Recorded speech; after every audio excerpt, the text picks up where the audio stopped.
A lovely Friday. Good afternoon. Today is the 5th of June 2026 and welcome to the midday news on Crown Television. You're watching us live on DSTV channel 277, GoTV channel 23 and on Top Stereo on channel 89 DTT and 543 on DTH. We're also live on the Star Times application, Facebook and YouTube as Crown TV Zambia. Remember to subscribe to our YouTube channel as well as follow our Facebook page. With the details, my name is Mike Sakala. Incarcerated politician Raphael Nakachinda has told the High Court that he has been on a hunger strike for the past 16 days, alleging that he has been denied access to his lawyers and communication with family members while in custody. Mr. Nakachinda informed the court that the restrictions have... I beg your pardon?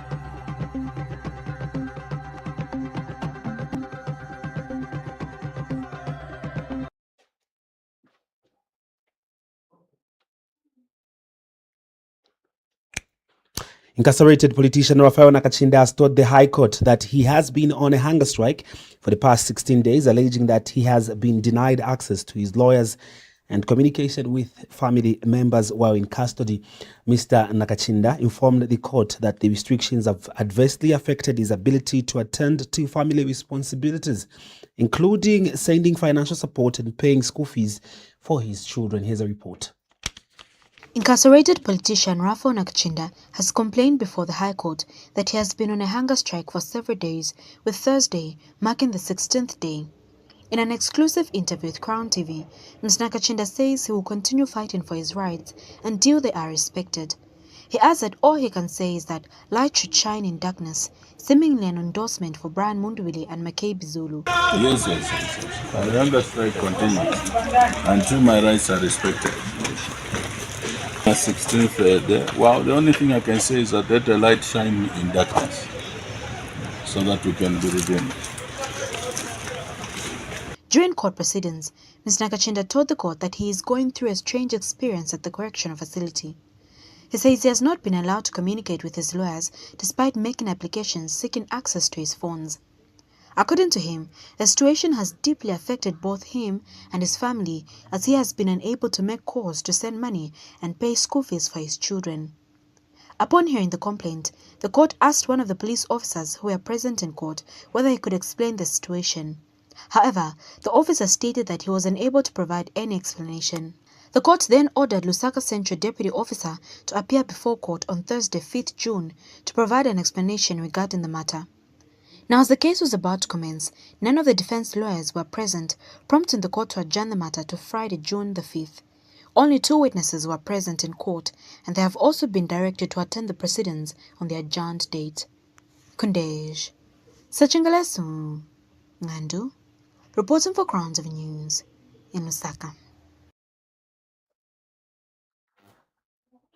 The body of Paramount Chief Mpezeni IV has arrived in Chipata of Eastern Province. The Zambia Air Force plane carrying the body touched down at exactly 12:10 hours yesterday at Chipata Airport, and government handed over the body to the Ngoni Royal Establishment. Upon arrival in Chipata, the body was transported by road from Chipata Airport to Ipendukeni Palace at 13:30, where it will be lying in state until the day of burial. And in honor of the late traditional leader, President Hakainde Hichilema has declared Tuesday as a day of national mourning.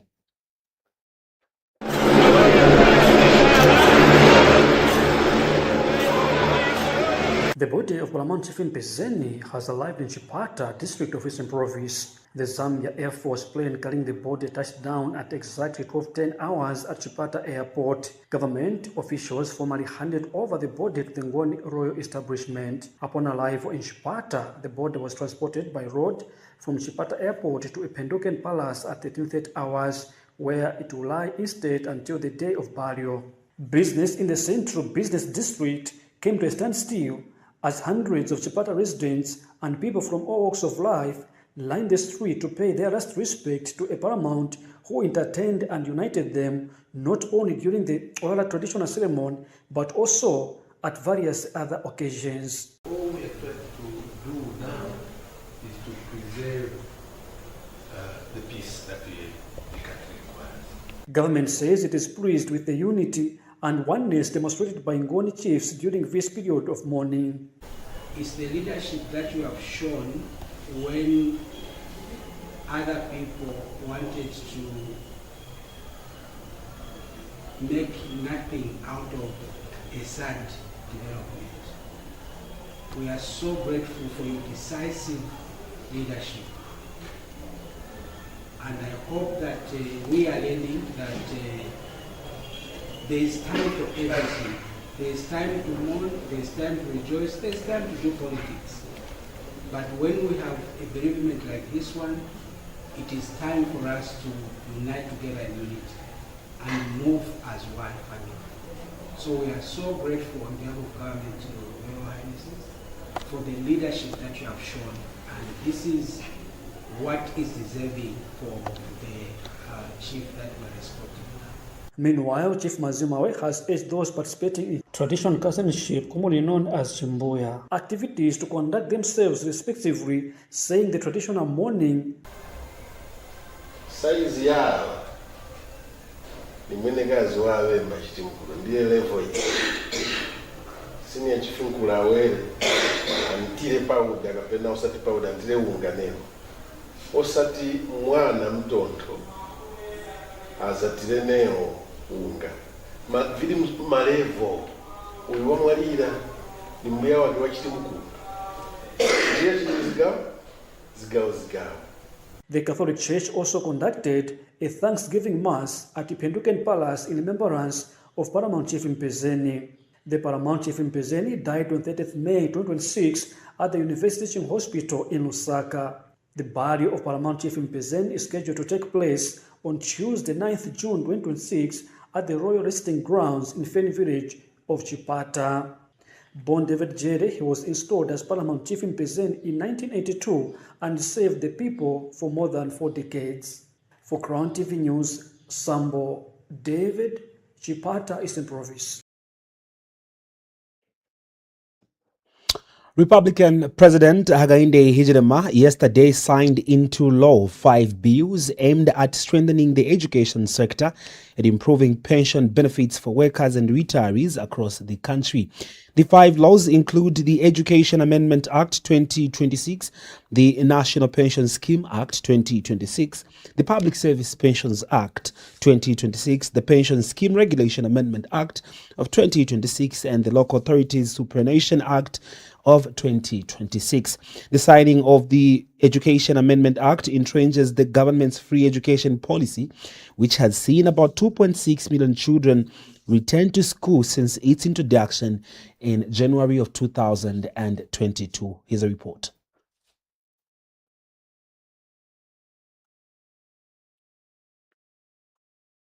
Shortly after forming government in 2021, the United Party for National Development UPND administration introduced the free education policy in an effort to remove financial barriers that prevented many children from accessing education. Since its introduction in January 2022, the policy has seen more than 2.6 million learners return to school, with classrooms across the country recording increased enrollment as thousands of children were given a second chance to learn. To safeguard this achievement, President Hakainde Hichilema has signed into law the Education Amendment Bill of 2026, making free education a legal right and ensuring that future generations continue to benefit from the program. The President signed the bill alongside 4 pension reform laws during a ceremony held at State House in Osaka on Thursday afternoon.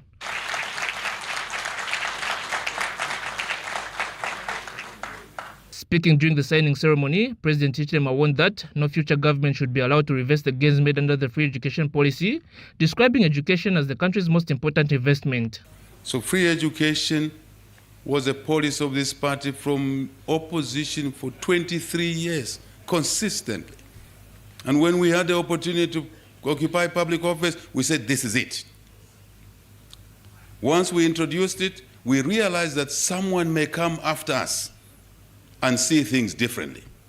So we said, let's embed it in the law so that every child of Zambia can have the opportunity we had, I had, she had, to go to school. That's the motivation. We build skills for the nation. The President also revealed that government is working to expand access to higher education through the construction of public universities in southern, eastern, western, northwestern, Luapula and Muchinga provinces. 6 provinces of Zambia have no public universities. Northern, Luapula, northwestern, western, eastern, southern province. I have a message. Each of these provinces will have a public university. This development has since been hailed by stakeholders in the education and labor sectors. Today, Your Excellency marks a historical milestone in the development of this nation through your assent to the following bills: the Education Amendment Bill 2026, the Public Service Pensions Bill 2026, the Local Authorities Superannuation Fund Bill 2026, the Pension Scheme Regulation Amendment Bill 2026, and the National Pension Scheme Bill 2026. Minimum pension will rise from 1,861 to 2,327. What a game changer. What a game changer. Reporting for Crown TV News in Lusaka, Chanda Mwango. Now, in other stories, President Hakainde Hichilema has questioned what opposition leaders seeking public office ahead of this year's general election will do if elected into office. President Hichilema says his government has worked hard to implement several reforms to revive the country's economy, which he says was collapsing before his administration assumed office. He says reforms such as debt restructuring have seen the country's debt obligation reduced to $900 million per year from $1.4 billion per year. Here's a report. When people say no, they are coming back, I say, to do what?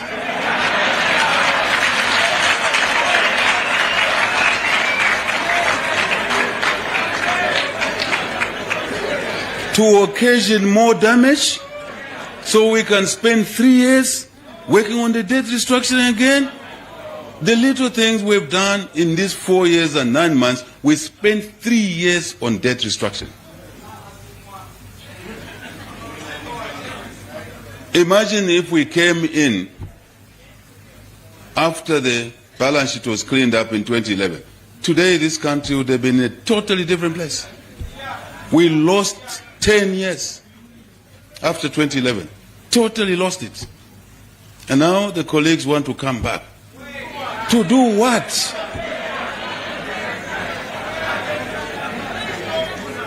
You can change the nameplate that you are now a different creature. You are the same.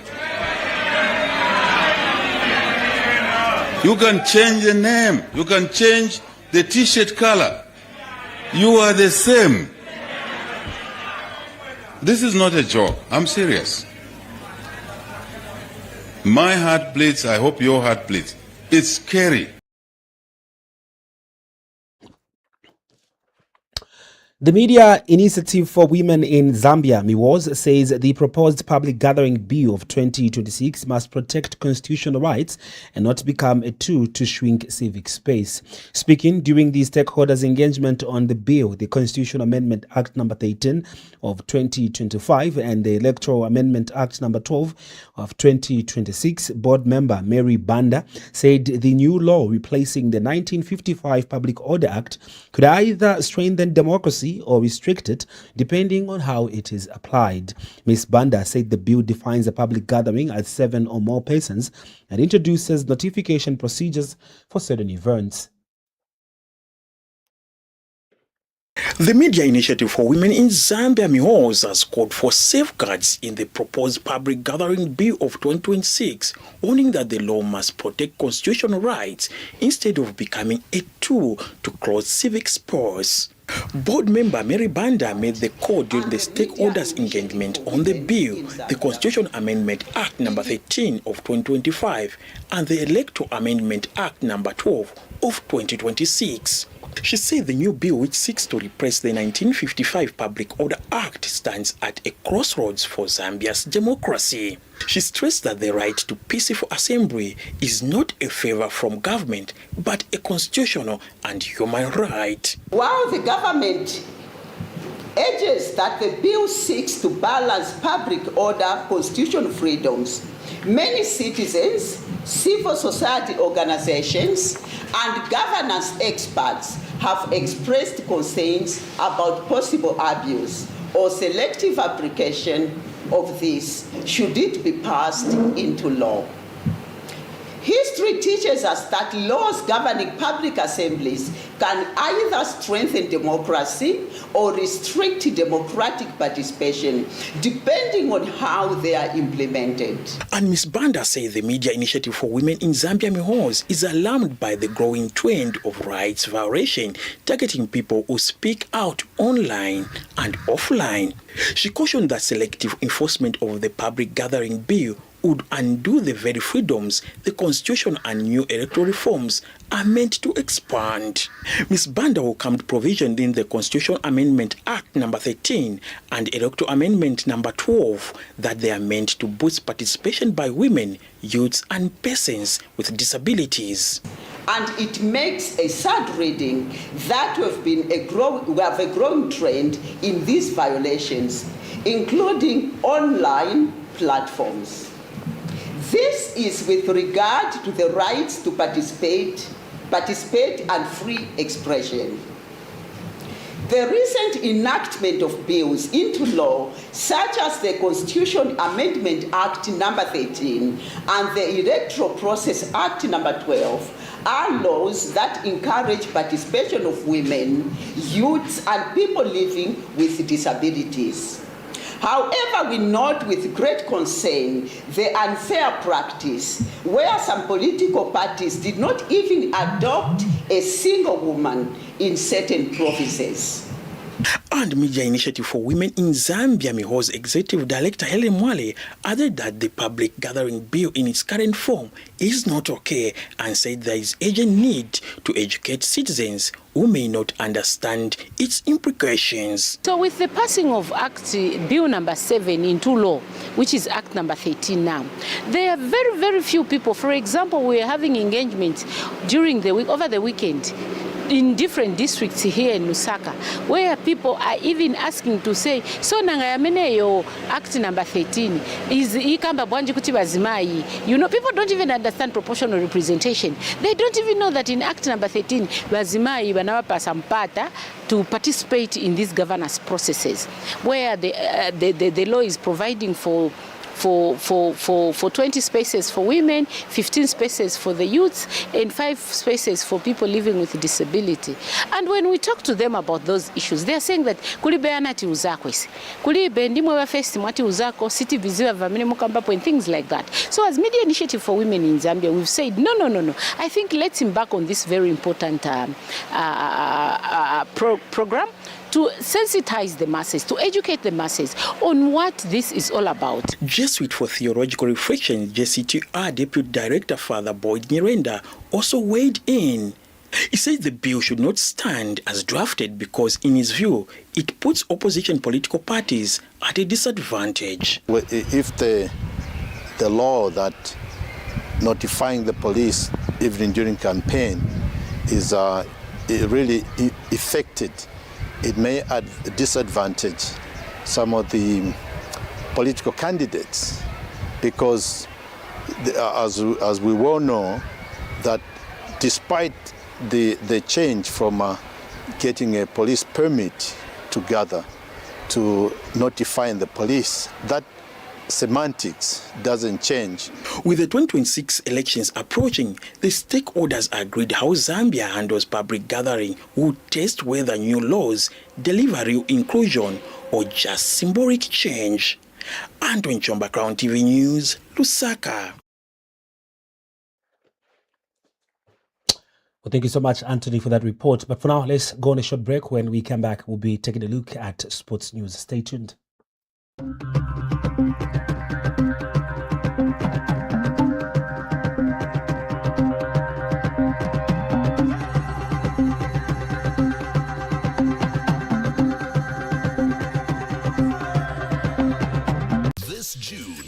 step into a bigger entertainment experience with more to love on us. We're talking more drama, more action, more unforgettable stories, all waiting for you. Bingo. We're opening up our world of entertainment so you can view more. Okay. This June, pay for your current GoTV subscription and we'll upgrade you at no extra cost. Everyone wonders why I'm always jovial and happy. Every day, every time. At work, even under pressure. At play, always under control. Even with Bay, I always shine. And today, I get to share my secret companion, Best Kombucha. Gives me the energy but also boosting my immune system as I go by my day-to-day activities. Toileta mami we best kombucha sonwemu. Toileta daddy we best kombucha sonwemu. Iye na ni best kombucha. Best kombucha. Iye na ni mwa kombucha. Now you know. Best kombucha. Iye na ni best kombucha. You drink best kombucha. The Ultimate Business Stage is back. From the 1st to the 7th of July, the Trade Fairgrounds in Ndola will be buzzing with endless opportunities. But how does your business stand out in the crowd? You get on the big screen with Crown TV. We will be live in Ndola, ready to take your brand straight into the homes of millions. From primetime commercials to exclusive event coverage, we create advertising that drives real results. Don't miss out. Visit the Crown TV stand in Ndola between July 1st and July 7th or contact our sales team today to secure your special trade fair advertising package. Crown TV, feel the honor.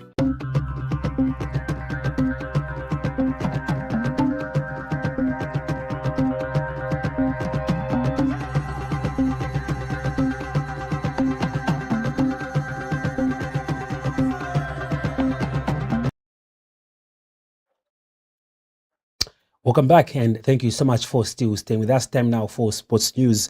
The Football Association of Zambia, FAZ, has set its sights on winning the 2026 Women's Africa Cup of Nations WAFCON, scheduled to take place in July.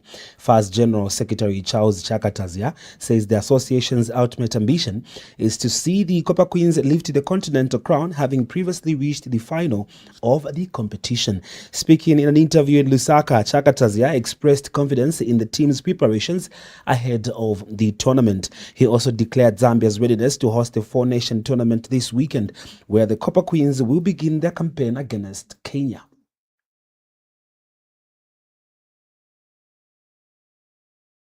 Zambia, as you are aware, in July we have the WAFCON. So this is part of the preparations for AFCON. The objective is to prepare the team for WAFCON. So we invited 4 teams.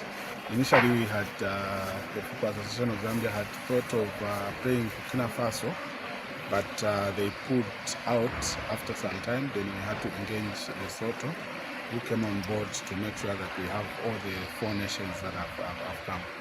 The Lesotho and Kenya have arrived. They are all in Ndola. Zimbabwe arriving this afternoon. So that will complete the whole 4 nations that will be playing.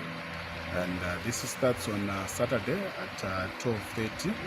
Then the second game will be pushed to 15:30 as guided by the referees department to allow teams prepare for warm-ups and the other things. So we need that time, a 3-hour difference. So all is set. I think the national team coach Nola is with the team in camp also, training the team, preparing the team. All I can say is that we are set for Saturday and for the final on the 9th.